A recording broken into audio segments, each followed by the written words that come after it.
প্রত্যেক দিনের মতোই আজও নিয়ে চলে এসেছি একটা আকর্ষণীয় ভিডিও।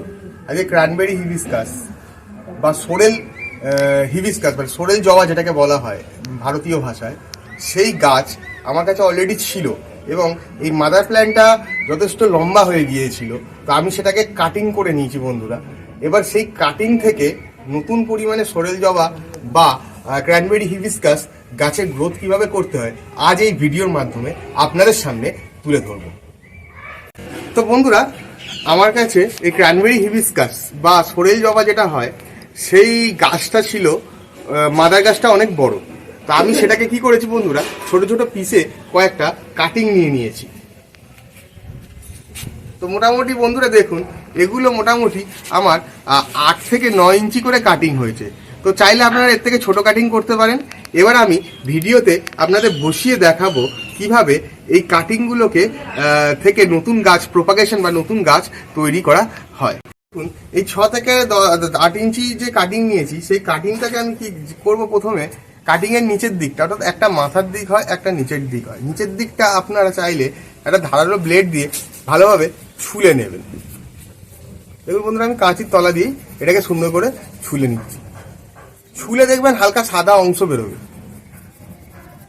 সাদা সবজি অংশটাকে ভালো করে ছুলে নেবেন। এই ছোলাটা সম্পন্ন হয়ে গেলে বন্ধুরা, যে কাজটা করতে হবে, যে কোনো ধরনের একটা রুটিং হরমোন নিয়ে নিতে পারেন। আপনাদের কাছে যদি রুটিং হরমোন না থাকে তাহলে আপনারা ডিমের কুসুম ব্যবহার করতে পারেন বা মধু ব্যবহার করতে পারেন, মধু আর হলুদ মিশিয়ে ব্যবহার করতে পারেন, ওটাও রুটিং হরমোনের মতনই কাজ করবে। কিন্তু আমি বন্ধুরা একটা কাটিং এডের রুটিং হরমোন ইউজ করব গাছটার সঠিক পরিমাণে নতুন গাছ তৈরি করার জন্য বা কাটিং থেকে নতুন জবা গাছ তৈরি করার জন্য। এটা মূলত ক্র্যানবেরি হিবিস্কাস, তাই এই গাছটি লম্বা হয়ে অনেকটা লম্বা হয়ে যায়। তাই আমি এর কাটিংগুলো সাইজে সাধারণত তুলনায় একটু বড় নিয়েছি এবং এই আমার টব, ছোট্ট একটা টবের মধ্যে আমি প্রথমে গাছটি এই কাটিংটা বসাবো। তারপর গাছ যখন বড় মানে ধরে যাবে, অর্থাৎ গাছে নতুন পাতা আসবে, গাছের শিকড় গজিয়ে যাবে, তখন আমি এই টব থেকে তুলে অন্য টবে প্রতিস্থাপন করব। এবার বন্ধুরা, আমি যে কাজটি করছি মূলত সেটা হলো এই যে রুটিং হরমোনের মধ্যে এটি এই গাছের ডালের নিচের ডগাটাকে হালকা করে লাগিয়ে নেবো, নিয়ে হালকা করে ঝেড়ে নেবো। কারণ বন্ধুরা অতিরিক্ত ব্যবহার করা কোনোটাই ভালো নয়। ভালো করে মাখিয়ে নিয়ে কাটিং পজিশন থেকে এরকম শিকড়ের মতন ঝুরঝুরে থাকবে তলার ডালগুলো, তার মধ্যে রুটিং হরমোনটা লাগে সেটা দেখে নিতে হবে। নিয়ে আমি সুন্দর করে কি করবো বন্ধুরা, এই টবের মাটির মধ্যে চেপে বসিয়ে দেবো। 1 ইঞ্চি মতন আপনারা গভীরে বসাবেন। সিমিলারলি বন্ধুরা একইভাবে আমি আরও একটা কাটিং নেবো, নিয়ে কাটিংয়ের তলাটা ভালো করে ছুলে নেবো।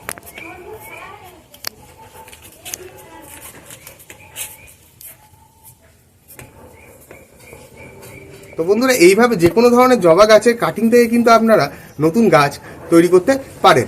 আমি পার্টিকুলার এই গাছটার ক্ষেত্রে এই কাটিং থেকে নতুন গাছ সৃষ্টি করার ভিডিওটি আপনাদের সামনে তুলে ধরলাম।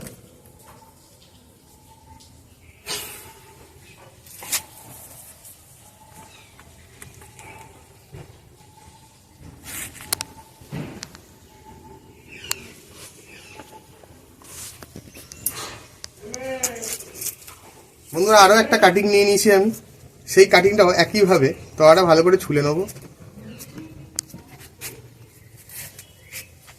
আসলে বন্ধুরা তলাটা ছুলে নিলে ওপরের যে হার্ড কভারটা থাকে জবা গাছের, সেটা ছড়ে গেলে এই যে নতুন ছোলা অংশ থেকে সহজেই শিকড় বেরোতে সহায়তা করে।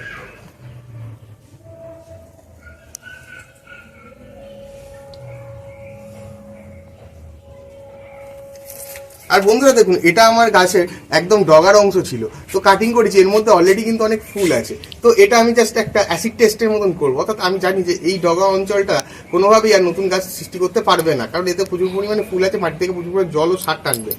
তো তবু আমি অ্যাসিড টেস্টে হিসাবে এই অংশটাকেও মাটিতে বসিয়ে দেবো, দেখি এটা থেকে নতুন গাছ হয় কি হয় না। তো মূলত এই যে 3টে বসালাম, এই 3টে কিন্তু বন্ধুরা আমার 3-4টে যে ডাল বসানো আছে, এইখান থেকে কিন্তু অবশ্যই বন্ধুরা 100% নতুন গাছ সৃষ্টি হবে বা তৈরি হবে। এই বসানো সম্পন্ন হয়ে গেলে বন্ধুরা আমি একটা আইবেক্সের ফাঙ্গাস পাউডার নিয়ে নেবো, যেটা ফাঙ্গাল ইনফেকশনের হাত থেকে গাছকে রক্ষা করে। নিয়ে খুব সামান্য পরিমাণে হাতে নিয়ে কাটা অংশগুলোর মাথায় ভালোভাবে লাগিয়ে দেবো। আপনাদের কাছে যদি ফাঙ্গাস পাউডার না থাকে আপনারা সেক্ষেত্রে ঘরে রান্নার কাজে ব্যবহৃত হলুদকে অতি সহজে ব্যবহার করতে পারেন, যাতে এই কাটা অংশ থেকে কোনোভাবেই ফাঙ্গাল ইনফেকশন হয়ে গাছের ডালটি ড্রাই ব্যাক হয়ে মরে না যায়।